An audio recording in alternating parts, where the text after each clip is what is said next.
General గా ఇప్పుడు చాలా మంది తెలివైన స్టూడెంట్స్ రిటర్న్ టెస్ట్ ఇవన్నీ చాలా బాగా క్లియర్ చేసేస్తారు. బట్ టెక్నికల్ రౌండ్ కి వచ్చినప్పుడు టెన్షన్ ఫీల్ అవుతారు. సో మీరు వాళ్ళు మెంటల్ గా ఎలా ప్రిపేర్ చేస్తారు?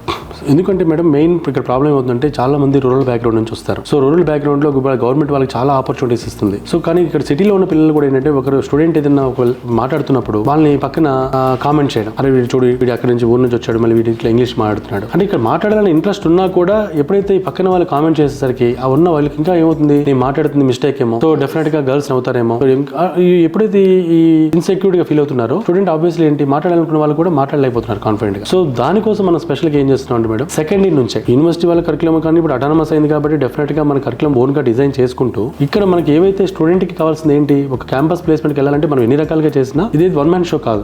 ఫస్ట్ డే 1 నుంచి ఫస్ట్ ఇయర్ లెవెల్లో స్టూడెంట్ క్యాంపస్ ప్లేస్ అవ్వాలంటే ఏం కావాలి, సెకండ్ ఇయర్ లో లెవెల్లో ఏం కావాలి, థర్డ్ ఇయర్ లెవెల్లో ఏం కావాలి, ఫైనల్ ఇయర్ కి వచ్చేసరికి వాళ్ళకి ఏం కావాలి. స్టూడెంట్ నువ్వు ఇక్కడ బీటెక్ ఎంటర్ అయిన తర్వాత ఓన్లీ నువ్వు సబ్జెక్ట్ ఒకటే చదువుకోవడం కాదు, సబ్జెక్ట్ తో పాటు మనం ఈ ప్రతి యాక్టివిటీలో యాక్టివ్ ఇన్వాల్వ్ అవ్వాలి. సో ఆ పాయింట్ ఆఫ్ వ్యూ లో వాళ్ళని ప్రతి ఇండక్షన్ ప్రోగ్రామ్ లో వాళ్ళకి ఏవైతే అవసరమో అవన్నీ వాళ్ళకి చెప్పి